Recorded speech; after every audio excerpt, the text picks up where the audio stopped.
Okay, we're gonna go to Neil.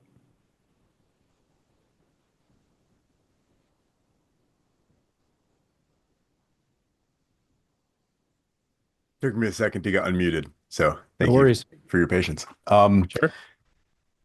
The sort of interesting thing going on right now is I'm really noticing the it's like the in Taoism, the non-action, the like it's all just happening. Like I don't know what I'm going to say next.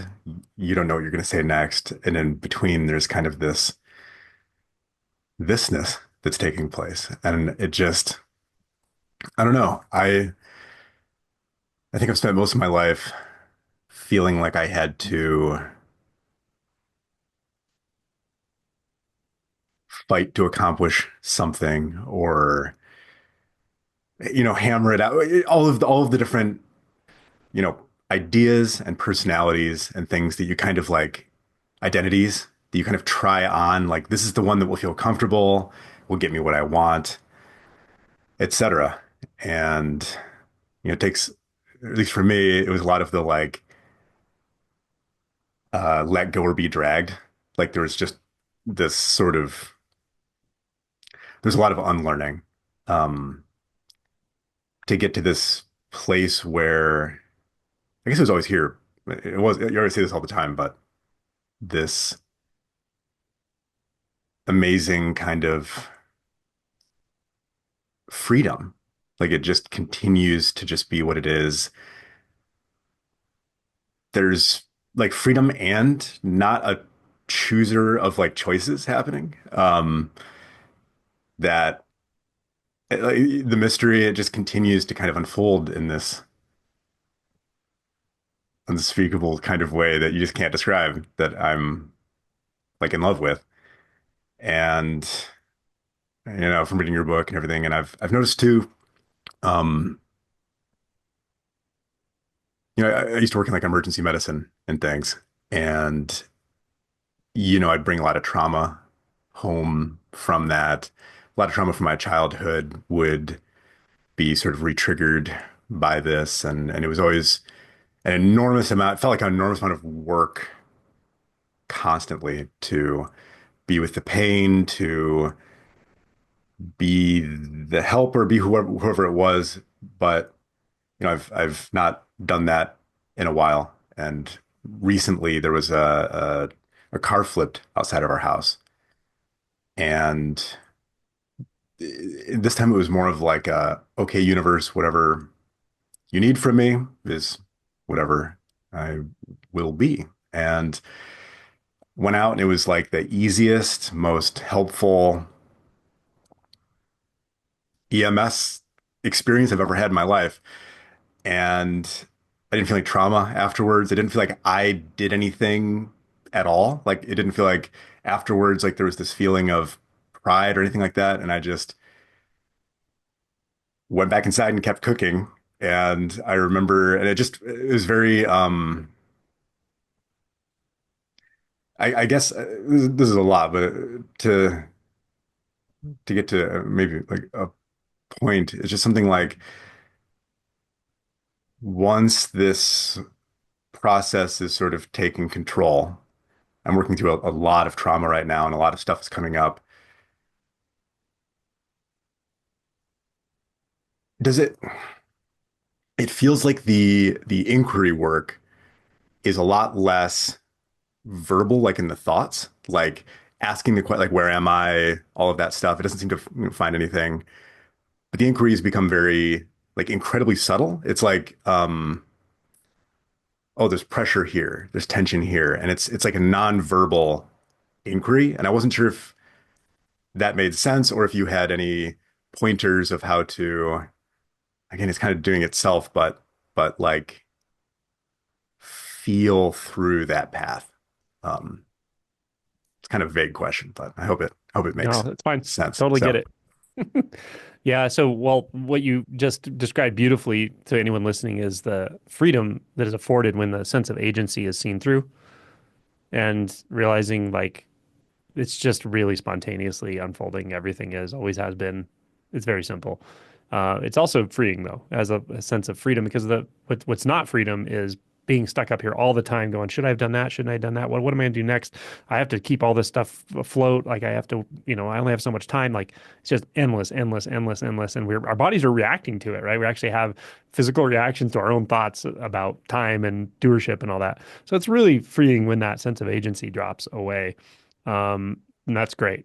The second part of what you talked about, or I guess what you kind of asked, was the thing about it becoming nonverbal or pre-verbal, the exploration or inquiry. That's exactly right. I kind of try to point that out in my book. Like the points I made about inquiry were just to guide you into a space where you realize the inquiry can also happen spontaneously.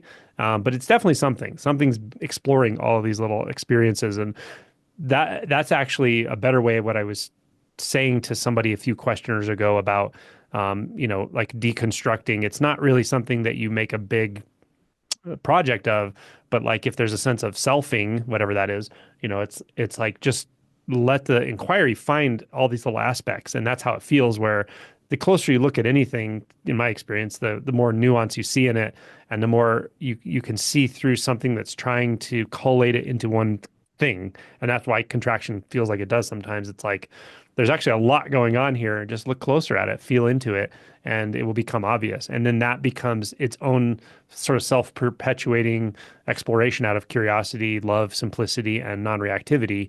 And that's equanimity. It's really beautiful. And so the way you're describing it is rather my experience. Yeah. But I think Um, the key insight there is the seeing through the agent. Yeah. and it's so kind of fascinating thing about it is I think when people fear not having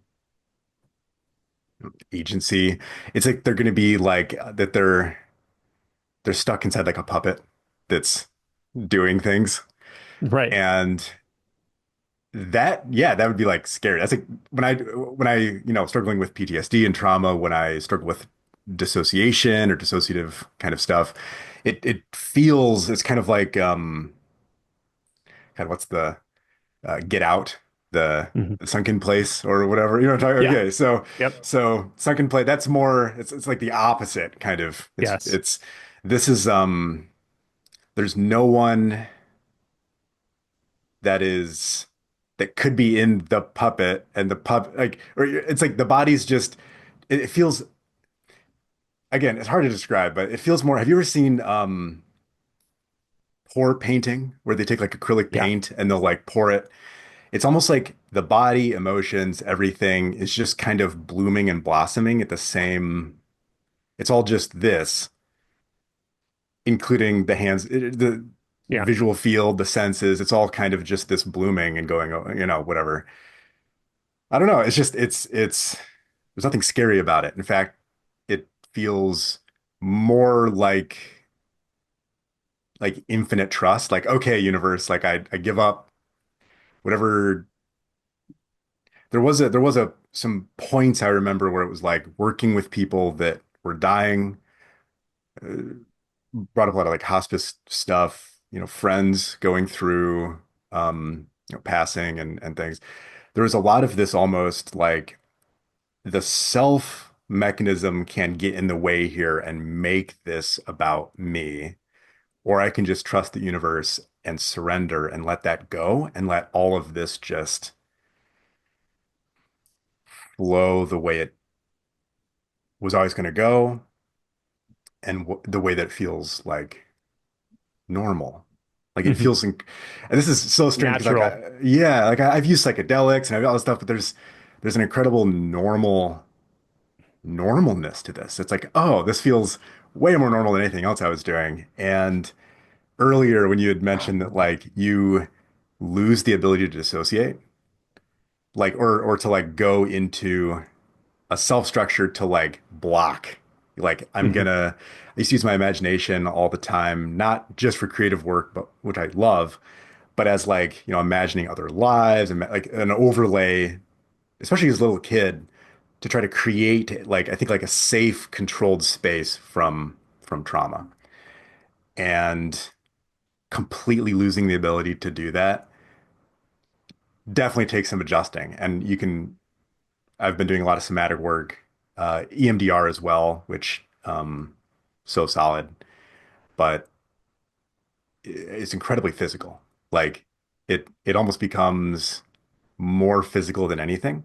Hmm. And I know you've talked about this so much. So, but it's interesting to really feel it and go with it. So yeah, thanks for listening. Yeah. So My pleasure. Yeah, I've loved listening to you speak. Barita, did you want to say anything as well? Nothing to add. I really resonate with both Neil, what you said and what Angelo said. Like all of it feels like I could have said those same words, but I have nothing useful to okay. add to it. So thank you. Thank you. Um, All right, thanks, Neil. yeah, Okay, thank you. let's go to Marjoline. I love that name.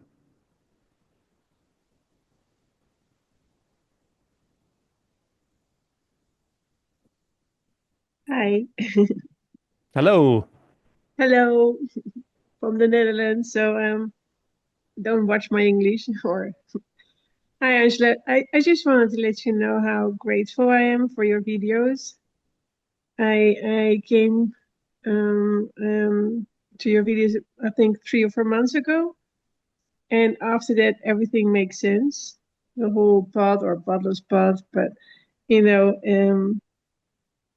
I always thought that I had like a near-death experience without being nearly dead, but then I realized that it was like an awakening experience. And then I did all the shadow work, and still. But after watching your videos, every piece fell into like a puzzle. All the pieces um, fell it made it more clear what I was doing, and before that I was just suffering and trying to get out of it, and you know, but you know, all the knowledge, all the insights, all the experiences, everything makes sense after watching your video. So I just wanted to say thank you, and yeah, I don't know if I have a question, but because also I resonate with the former speakers and all the questions. But there's one thing right now that's crossed my mind is that sometimes you say that when somebody's really, really ready, you can just push, not put, it's not the right word, but you can just help them to cross. I don't know how you say that. And I'm just curious, what makes, because if everything goes as it goes and everything is just exactly how it's supposed to be, and what make that turning point to help someone to to cross that, you know what I mean? Yeah. Yeah, I don't know how it happens. It just happens. I really don't know. I could say, their karmic history has set them up for it. I can say a lot of people have suffered a lot and they're tired of suffering and they can see that they're the cause of their own suffering in some sense and they're just ready. So maybe it's just random timing, but sometimes it's like, yeah, someone's just right at that edge. It's like they're leaning over the cliff already, and so I don't have to do much but just let go of their hand kind of thing. Yeah, I don't know. I have no idea why any of this goes the way it does, and it's so different for everyone as well. There's very consistent commonalities in the insights among people as they move through deeper realization, and yet the story they use, the descriptions they use, the eventualities of their life are so varied. So, yeah, who knows? But you don't need to know that. I don't need to know it. So, you No, know, it's just, I understand I don't need to know. I was just wondering, if you sense something that you can just push yeah. me. Well, you're already pushed over the edge. It looks like to me. How do you That's what it mean? look. I don't think you've had some kind of shift in identity. I'll be almost certain. I did do a lot of shifts, yeah, but there's still a sense of self. Yeah, it'll settle. So, It'll settle out where it needs to. Yeah. okay. Yeah, And I mean, the way you move and your energetics, to me, um, if I put it in a category, you're one of the very, very intuitive types.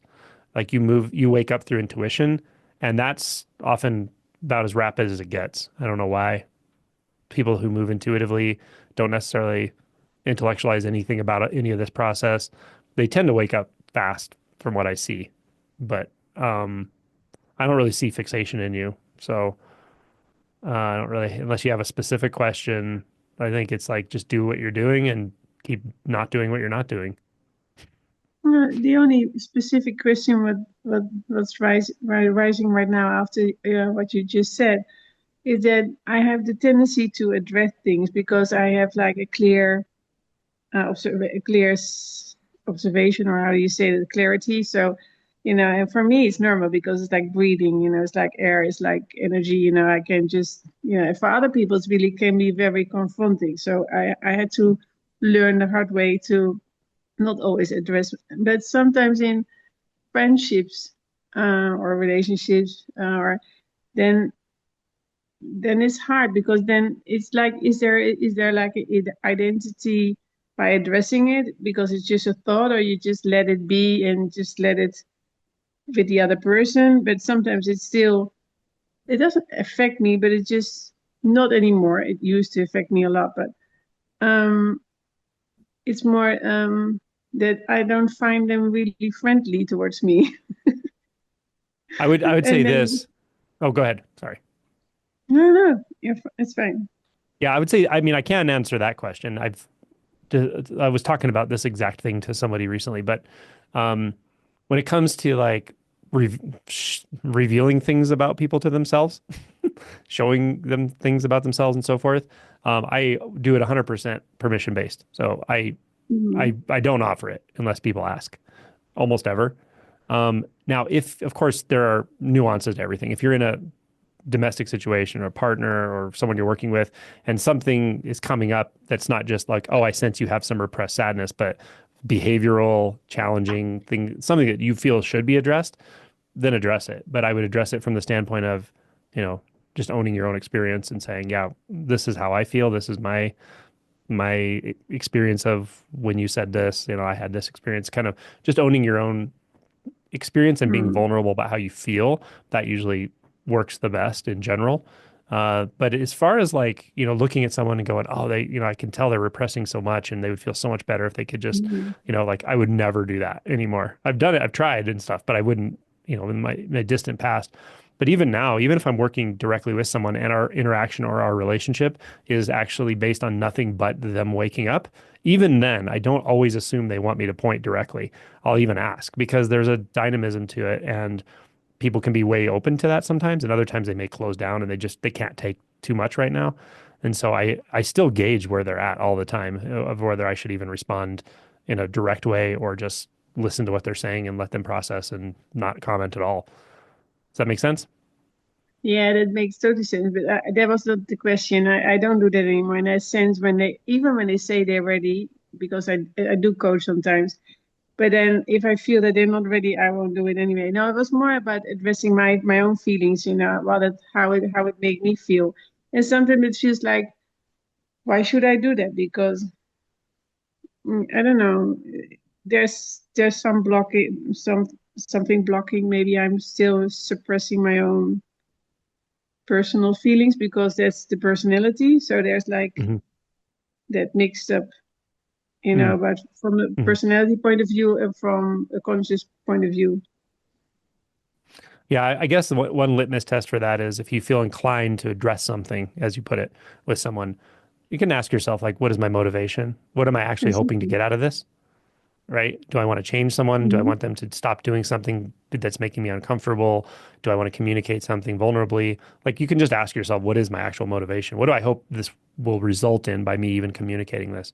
Sometimes it's valuable to communicate it, sometimes it's not, right? So the other part of it is whether it's yours or theirs, if you can actually not act on it and you feel equanimous, it's probably not yours.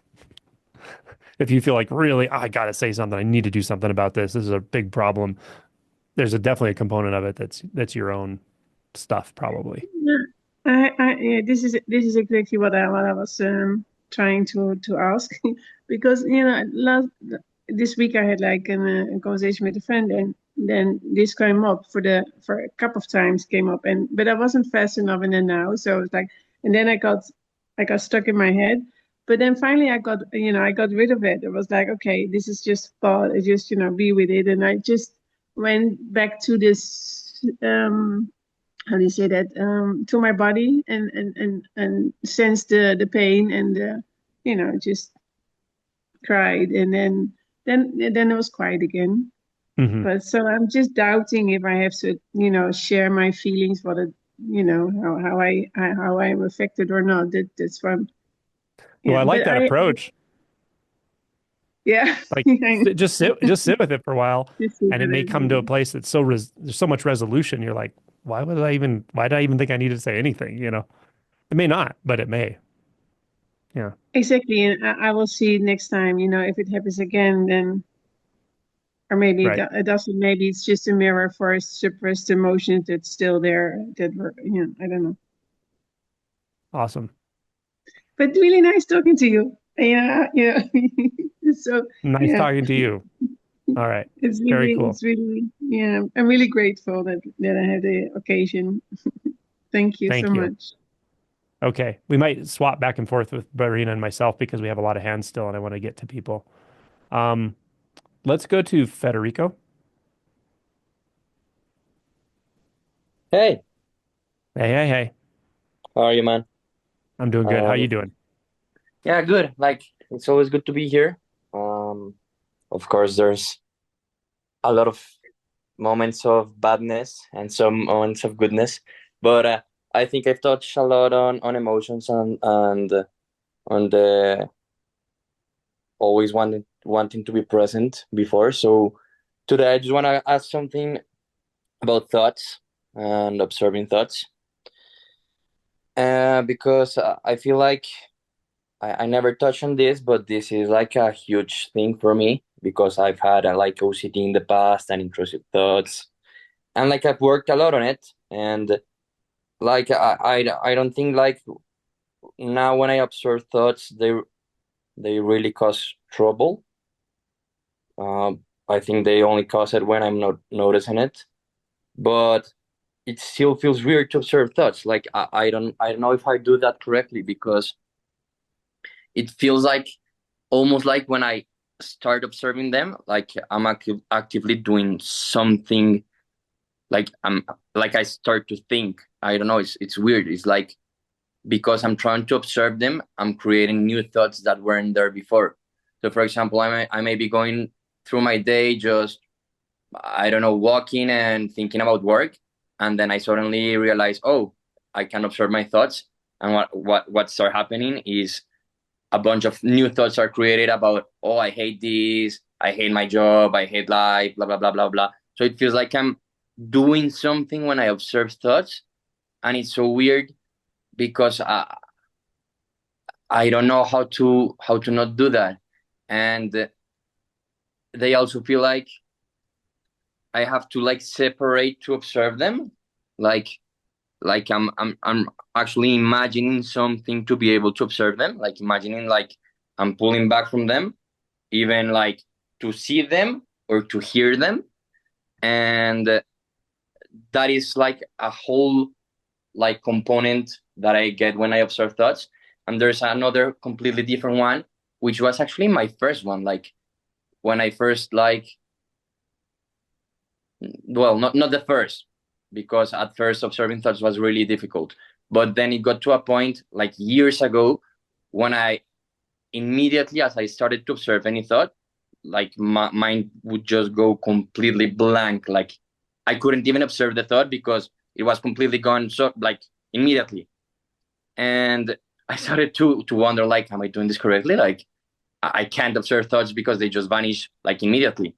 And then I could like the first thing that I told you about like started happening. Like now I feel like I can observe them, but that I'm actually making them up. So it's very weird. I don't understand how that works. Okay. Good question.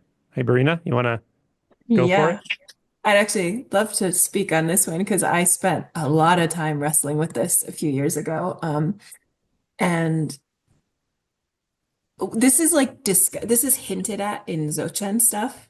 Sorry, Frederico, would you say something? Hi. Okay, great. I can see you. It's hinted at in Dzogchen stuff, and Angelo's book, I don't know if you've read it, but I think really like goes into it really well. There's like an art, like when you have you done like basic breath meditation? Like before you get into all the awakening stuff, just observing your breath? Yeah, but it always like sucked. Yeah, yeah. Okay. Well, if you haven't done it recently, it's worth trying because it's really hard to observe your breath at first without changing it. And like all meditators, whether they realize it or not, and probably not all, probably depending on how much of a control, like how strong your personality is. But if you start looking at your breath, I would immediately like be like, oh, well, that's a shallow breath. I should make it deeper. Oh, no, that's too deep. Let me make it shallower. And it's these subtle control things, but really observing it perfectly, like staying on it without changing it, takes a little bit of practice. And that's with the breath, which is a much more concrete object. Um, and then when you start observing your thoughts, I agree. Like when there's a stage where as soon as you look at a thought, it's gone. As soon as you look at a thought, it's gone. And the trick there, in my opinion, is to find the subtle thoughts, which is like what you're noticing. So actually the real thought you're having is the sense of like, I've put the thought over here, I'm back here and I'm observing it. That is also a thought. It's just a subtler thought than like the sort of, tape ticker ones going across your head, like rather than the really obvious ones. But then there's actually a real art form to like letting the rhythm of the thoughts go while you stay with them completely, but you don't alter them. So it's like touching something very lightly. Instead of standing over here, it's like riding the thought almost, or like going into the thought and following its rhythms without changing them. And the way I used to describe it is like what I got really practiced at. I did a lot of Vipassana early on.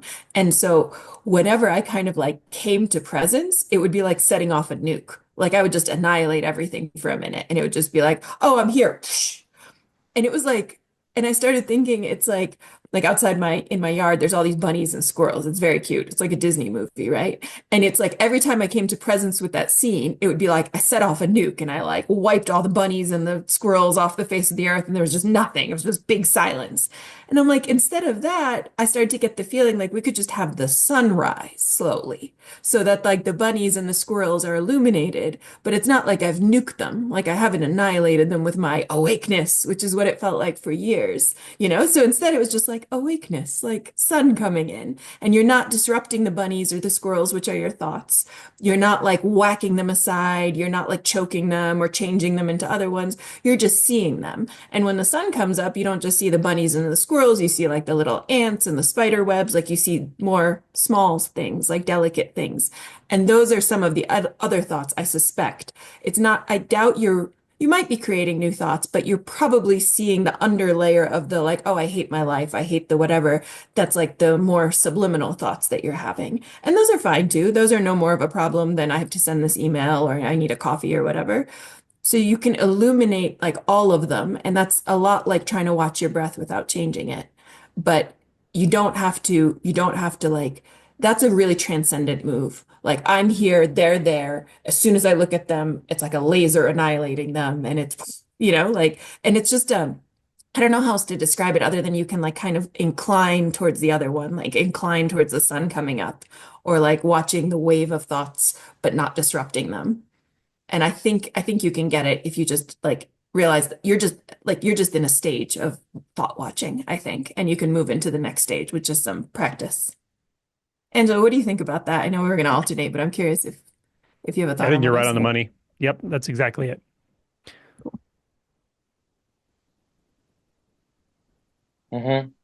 Yeah.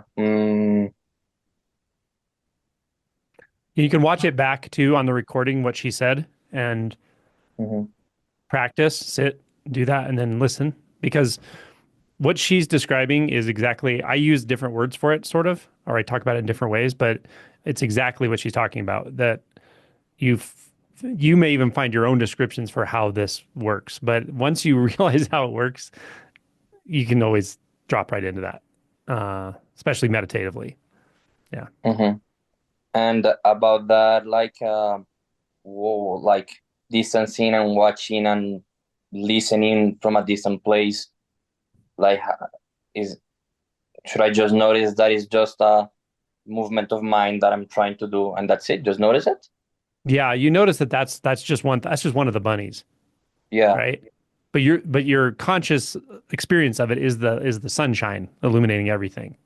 Okay.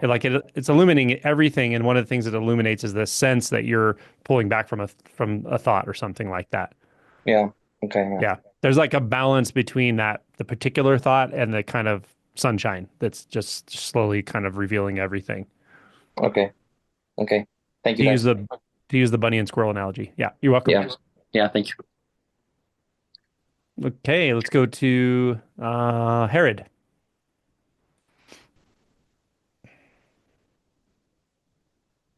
Hi, Angelo. It's Lorraine. Hello, Lorraine. Hey, and Marina. Hi. Hi.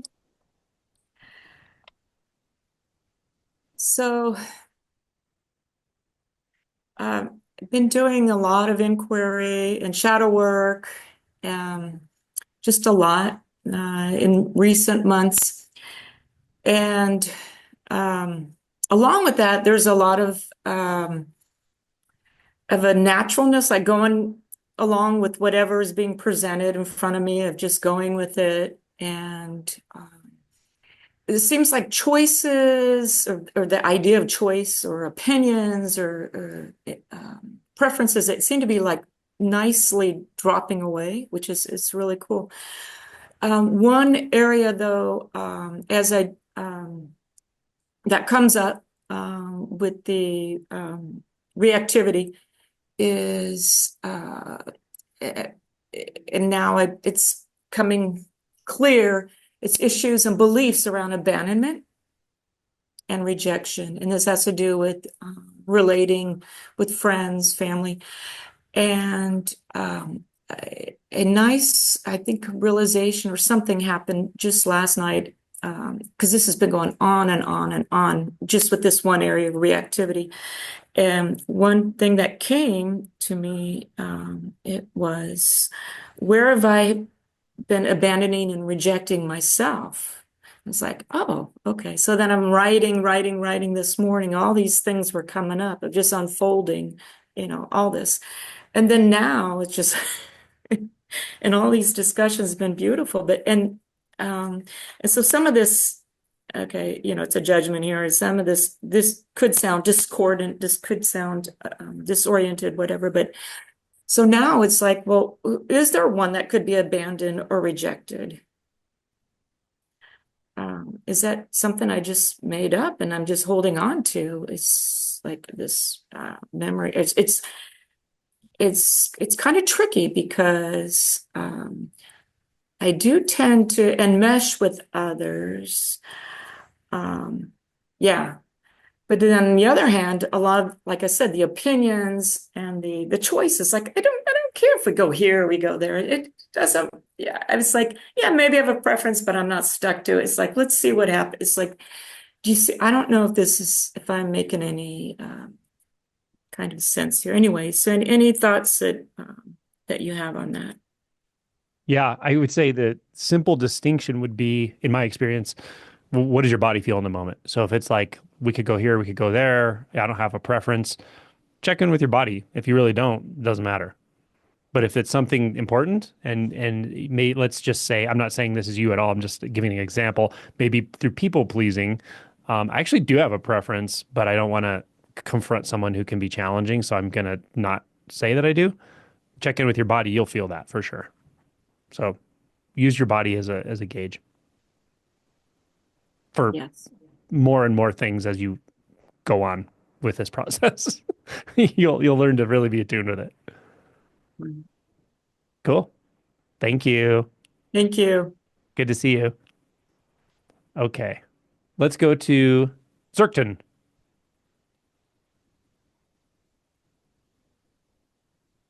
Hi guys, how's it going? Hey, man. Yeah, thanks Bill for explaining the Your sound is a little bit hard to hear. It's It's because he's in space. I was wondering if it Doesn't yeah, because travel. sound doesn't propagate through space. Okay, makes sense. All right, am I back? How's that sound? Much better, much better. All right, cool. All right, All right, Marina's going to but answer your now I question. can't hear Okay. you, of course. Yeah, God. Okay. I can Cool. hear you kind of, sort of. Okay. So just wanted to ask, been doing some repressed emotional work lately, and it feels very freeing, like almost like, some junk came out of my body or something. But upon return to like daily life, AKA being lost in thought, um, it almost feels like it's erasing some of the work that I've done. So one of my questions is that possible, or maybe it's just operating in the background still? And also, it feels like my repressions have like categories, so like shame and anger, betrayal, and so should I be trying to dig those up, like as like different categories, kind of go through each one, like in a systematic way, sort of? Um, okay. You asked a couple questions. I guess I would start by saying don't dig anything up ever. Like Yeah. it's bad enough without digging stuff up. Um, if you, I don't think you need to. I think it will present itself as it needs to be worked. You said it seems like some of the unrepressing work you've done might be erased when you return to your daily life, but then you said like it might be operating in the background. Do you mean like you're still sort of doing the unrepressing thing in the background? Yeah, like it's still, yeah, kind of like almost like I want to say like helping me heal through the process of because just it just for my entire life, anytime a feeling comes up where it feels unsafe to feel, I instantly push it down. So it stops the thought and it stops the emotion, and the feeling. So yeah, it operating in the background, kind of like um yeah, so almost like cleaning up a virus in the background of your computer or something like that. Yeah, I mean, look, work with your emotions will always benefit you kind of no matter what, I think. Like as long as you're working skillfully with it, even if you go back into your patterns in daily life, it's Right. not like that's been a waste of time. Like it definitely helped. But what I imagine you're saying is my repression patterns in daily life or in like my more routine interactions with others are still really strong, even though I can go off and unrepress certain Yes. pockets.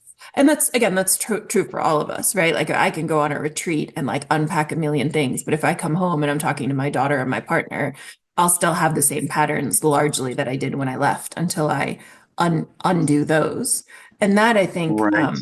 the idea of, yeah, like what Angela was saying, feeling your body or noticing your patterns. Like we've had a couple of people ask, like, if you're always challenging your coworker or your partner, what happens if you stop challenging him? Like just as an experiment, not that you should stop permanently, but just decide this week, I'm not going to disagree every time he or she says something. Or the reverse, if you always agree with what they say, this time, every time they suggest steak, you're going to say, no, I want seafood or I want sushi or whatever, you know? And just you can do little trials like that that are not super high stakes. If you're going to dig at all, I would dig in that direction. Like if I behave in a pattern, if you behave in a pattern that you can recognize, what happens if you put on the opposite pattern for a while? And not really so much what happens because we don't really care that much about conduct as long as it's like not harming people. But like, what do you feel if you do the opposite of what you've been doing? Or if you always wake up late and you're super rushed to work, what happens if you set your alarm an hour early and move really slowly? What do you feel? You'll probably feel something. You'll feel like, oh, like it's, I shouldn't be lazy. This is too much free time. I can't sit here and sip my coffee slowly. Or you'll feel like, fuck this, I'm not going to work. Like if you do something opposite than the mechanics of what you've been doing for a couple days, you'll feel something different in your body. And then that feeling will be what you can work with next. Oh my goodness, thank you so much. I mean, it's like you're talking exactly straight out of my experience. I mean, that's literally so helpful. Thank you so Well, much. you're so welcome. I'm glad. Thanks, Zoe. Right on. Thanks, Okay. guys.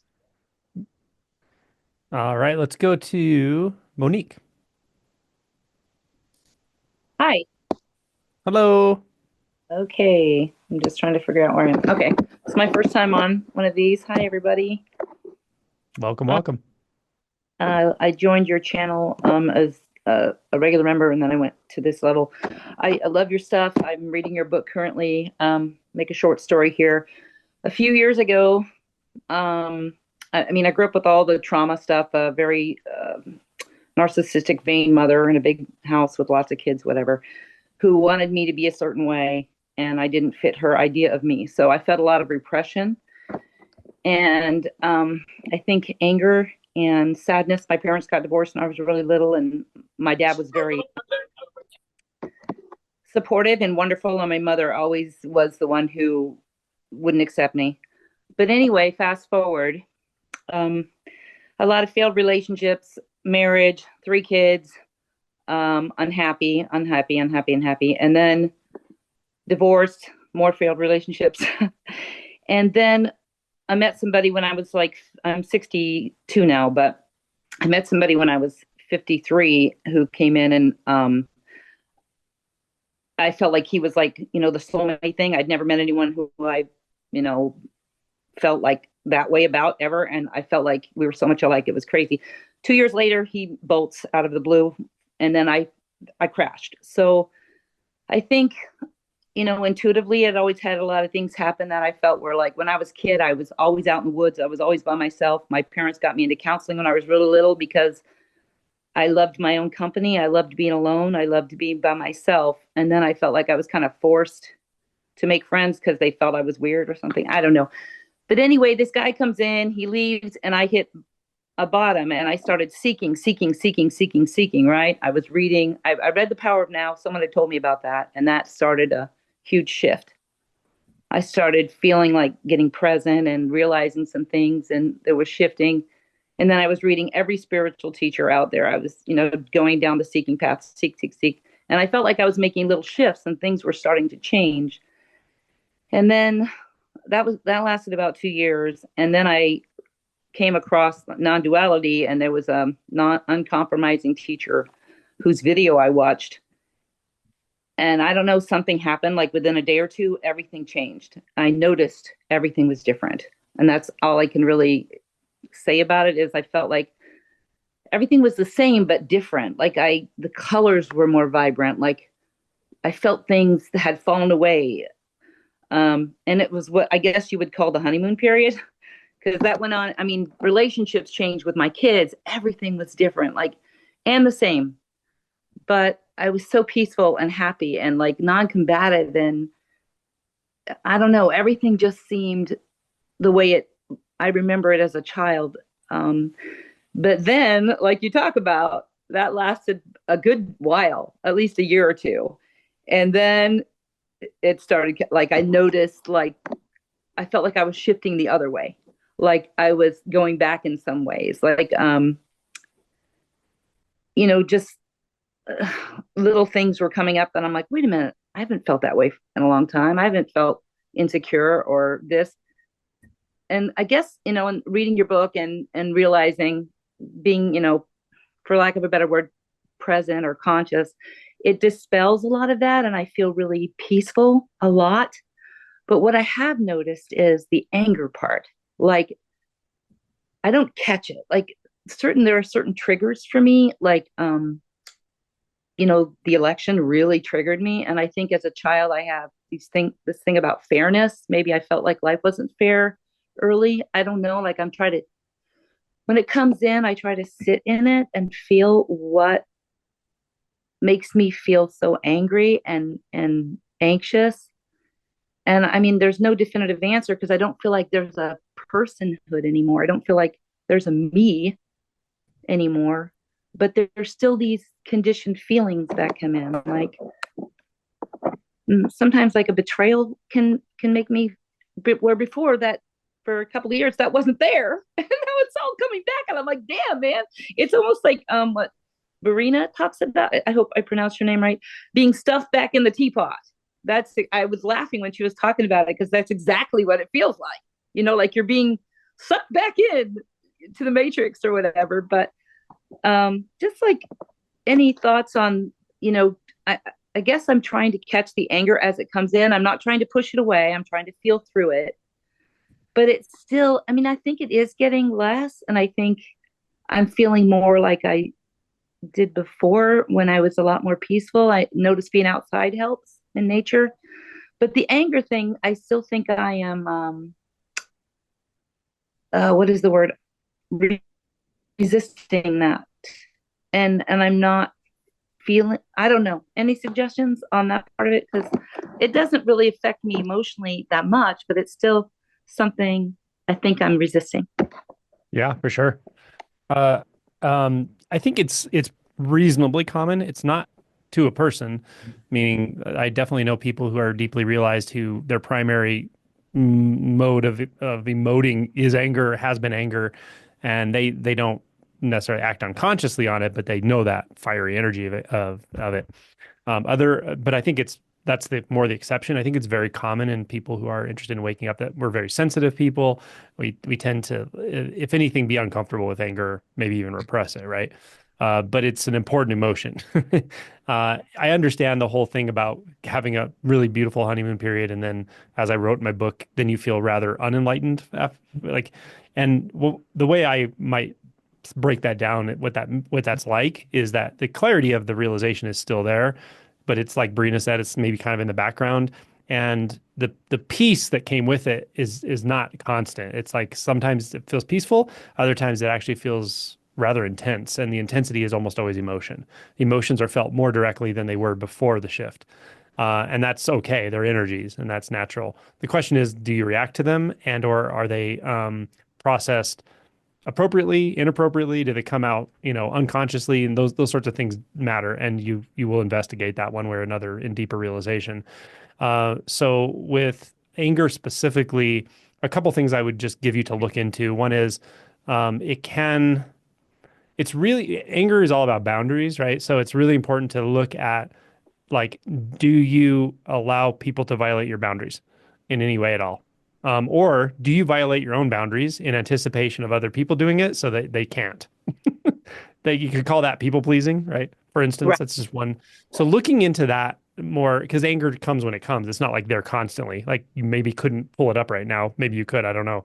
But what you will notice throughout, your life throughout the day is you interact with people a lot, probably, or to various degrees, even if it's over text or over the phone or email, and really feeling into, like, am I chronically kind of putting my comfort second to everyone else's around me? Is that a chronic thing I do? Because that's the kind of thing that does tend to, it doesn't feel like you're actively suppressing anger, but that's what you're actually doing. And you may have learned to do it as a child if you grew up in an environment that was unhealthy emotionally. I did, for sure.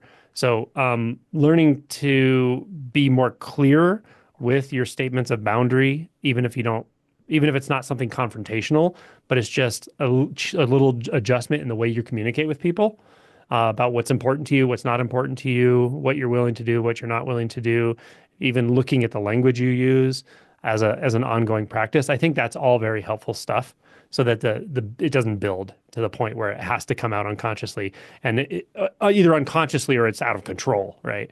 And in both of those cases, it's because you weren't comfortable enough with anger in kind of small doses that it became a big dose because it needed to express.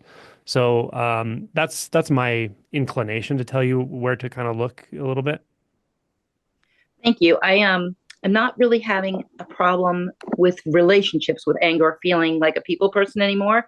I totally get you, because that's who I used to be. But Mm-hmm. since this apparent realization, my boundaries are so firm, but not in Good. a mean way. I'm very, like, I will say how I feel. I'm open to how the other person feels, especially with my kids. I want to know. I don't, if they say something that's critical of me anymore, the ego would go, whoa, I worked so hard to, blah, blah, blah. That I don't do at all. I listen because I want them to feel safe. And I want to feel safe talking to them about how we feel about whatever's coming up with grandkids or whatever. And I listen if they say, hey, I think you were a little hard on him or her. We're different in the way we parent. I don't spank or anything like that, but sometimes and then I can look at that and say, yeah, I think some of my conditioning is coming up, and you're right. He should be heard. And I shouldn't try to shut down his behavior just because I don't like it. Things like that, right? So that's completely changed. And I love that, because my relationships with my kids, I lost one of my children since this apparently happened. But I think having this realization prior to losing a child was what saved me, because in the old conditioned self would have completely blamed myself for this. My child took his life, but there's a lot of peace around, even though I miss him, there's a missing of him. I don't blame. There's no blame. It's just what happened, right? Mhm. Journey, his decision, there's peace around it. But I think the anger comes up. I don't want to make this long. Comes up when I'm alone and I'm frustrated, like with tech. Sometimes I'm trying to figure out something and I can't figure it out, technology, and I get so mad. It just puts me into a rage. And then I feel it and I let it pass. But after it happens, I think to myself, why am I still reacting that way when I'm so peaceful most of the time about other things? What's the trigger in that? And also politics. I can get triggered by what's happening in US right now. Those things, the sense of unfairness. I think maybe I don't know. There's no too much of anything. You are what you are, but I feel a lot of empathy and for people who I feel are being, or I feel you. I get it. I agree with you. Yeah, what the thing that's coming to me is just something to consider. Find somebody you really resonate with, that you feel total trust with, and see if they want to do this where once a day you check in with them, even if it's on text, and you ask them how are they feeling, and this means emotions specifically, not stories, not narratives, but like literally giving someone a moment to look in and go, how do I feel? Well, I feel maybe a little bit of grief. I feel some peace and joy, and then they can ask you, so you can do it. You could do this yourself, of course. You can ask yourself, how am I feeling right now? And just be really clear about the articulation of the emotions you're feeling, and how the magnitude and the types, because they often come mixed. And if you get in a practice of doing that, it may shift some of this for you. But it's really nice if you can do it relationally with somebody, maybe one of your children or something. I could. Thank you. I Yeah. actually, thanks so much. Yeah, you're very welcome. All right. Okay, let's go to, oh my goodness, I'm not sure we'll get to everybody today, but that happens sometimes. Let's go to Maria. She told me to wait and call on her later. Hopefully she's I'm here. Thank you. sweet. You're welcome. Yeah, I appreciate that. Mhm. Yeah, let me see how this wants to come out. And Barina will answer your question, by the way. Okay, cool. Yeah, I've been feeling I'm feeling nervous at the moment.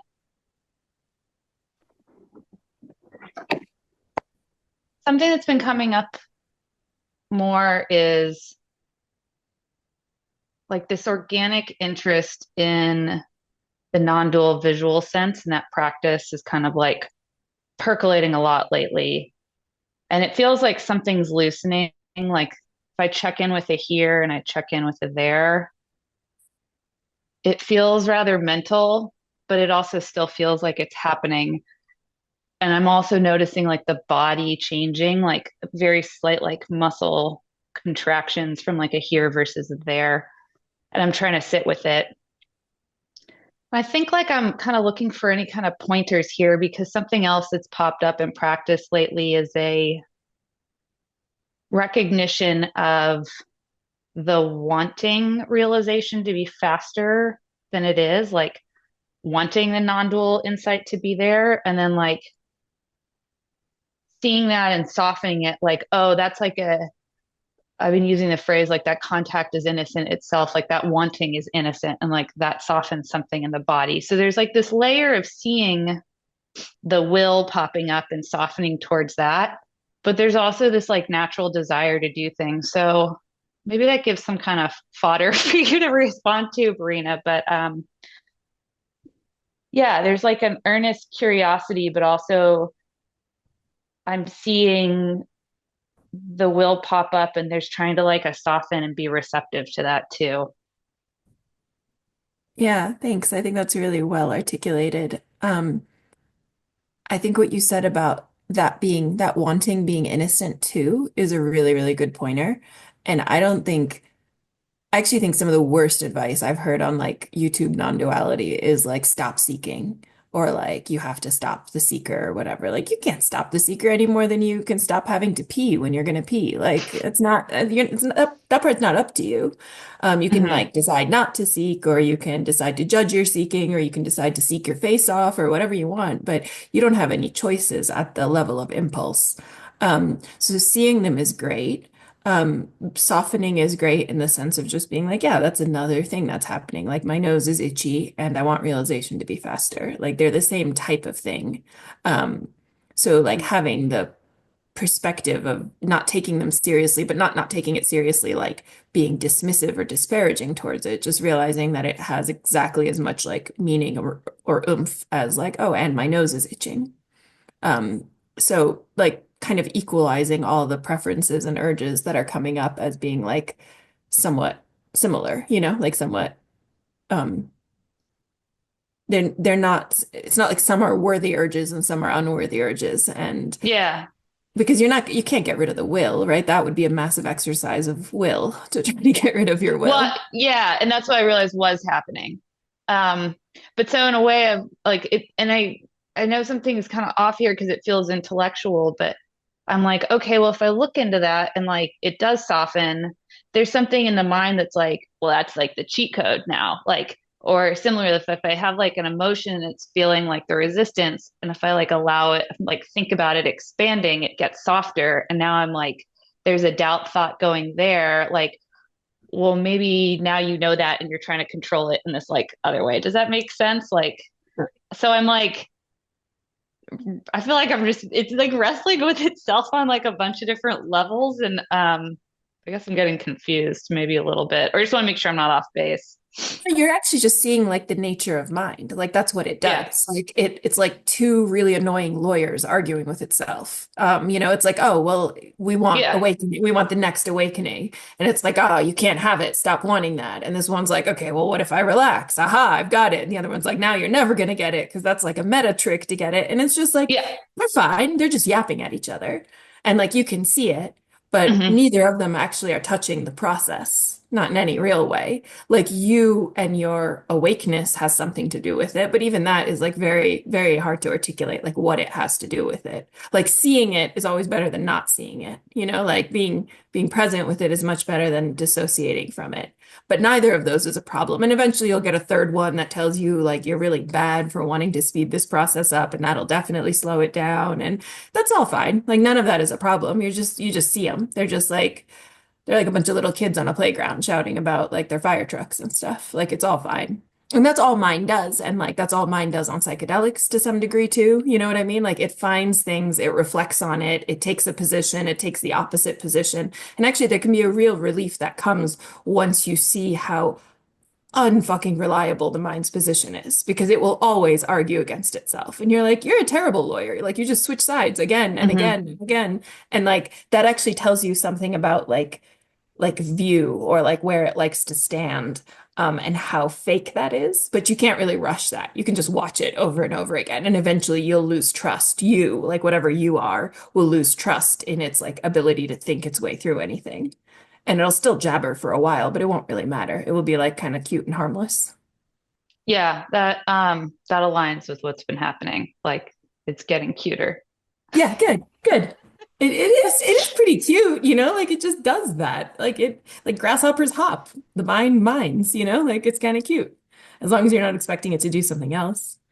Um, and then the visual non-duality is a really interesting question, because I'll be honest and say that's one of the senses that locks back into duality for me really quickly. I can have the body stay persistently, I don't know, interpermeating with the apparent outside world for long periods of time. Hmm. And it really, even in pain, it won't redualize, but my vision redualizes a lot. And I've heard that from other people too. I think that's one of the last ones to really go. The main thing that I found helpful is to remember that I'm not looking, I'm seeing, like, or seeing is happening, or however you want to say it. Like um, this was a pointer someone gave for the mind, but I actually think it works for the eyeballs really well. And it's like, we always talk about the mind as a mirror, et cetera, et cetera. And it's like, well, a mirror doesn't look, a mirror shows. Like a mirror is just sitting there passively, like reflecting what's in front of it. And your eyes are just sitting there passively, receiving what seems to be in front of it. You're not going out there with your eyes grabbing objects. All the Hmm. objects are coming into your eyes. And when I can remember that, there's a lot of like muscular something that happens kind of in and behind my eyes. And then vision starts to slide more towards non-dual. But like I said, I'm not an expert on that one. That one snaps back to dual for me pretty regularly. Yeah, that's helpful. There's something definitely facial tension wise that's related to distance, it seems like the distance creating. But then it still feels like there's a me somewhere, like, I don't know, it just feels like there's a me here sometimes. I'll be like, who's looking? And they'll be like, there's like this little voice that says like me. It's like Yeah. It's very honest. It's like I'm the apparent looker, like I think I'm doing it. I don't think you need to deconstruct it at that level. I think you can just deconstruct it more physically and just okay. notice that like because the eyes my eyes at least really feel like they're going out and like grabbing information for me. And like even the way the tension is, like there's a feeling of like I have little laser beams that are coming out of my eyes and they're seeking objects like my normal way of seeing. And when that relaxes, it's much more like there's not really eyes, there's just a stream of something coming in. Hmm. And when that stream feeling gets stronger, the sense of distance starts to drop away. Like there Okay. isn't a me and a something else that there could be a distance between. Yeah, So I thank don't you. know. That I hope that's resonates. I'll helpful. play around with that, but that sounds intriguing. Cool. Thank Thanks. you. Thank you, Maria. Let's see. I can take one more here. Aaron? Hi, Angela. Hey. Hi, how are you, Maureen? Hello. I just had like a comment based on my experiences. My wife, we're separated right now at this point. Based on just her being, we would be reactive and we didn't get along. So at this point in my life, I seem to be working a lot. I work a lot of hours every week, maybe 70 hours a week or more. And um, so working so many hours, I seem to be always pulled towards going to visit my mother. It's just like an intuitive thing. Like I would always check on her, call her just to see how she's doing, or maybe even spend time with her. And as a matter of fact, that's what I did yesterday. And she gave me a call actually during this meeting. And she said, I just want to thank you for just spending the time and coming over. I had such a good time with you. And, I really enjoyed the time that we spent together. And I did too. And I've always felt like that was some type of, like it was like an equanimity of just working so much and not being able to spend time around other people who are awake or who are waking up, because it's just frankly, necessary based on my financial situation. And it feels so much of a release to go and spend time with my mother. And it just reactivates me to continue doing what I'm doing. Yeah, I just wanted just like I guess some feedback on that, on which I kind of think of that, being that it was just so much of a difference actually based on how I grew up. Uh, when I was younger, my mother, she wasn't doesn't seem to be the same person that she is now. She seems to be more present, a lot more present than how I ever remembered her to be in the past through childhood memories. Back then it was like a lot of toxicity, some things going on in the family, but now her presence is like extremely strong, and I can sense that. And it just makes me want to be around her a lot more. And there's something, I don't know, because she calls me a lot and then she's always thanking me, and then she thanks me when I'm around her as well.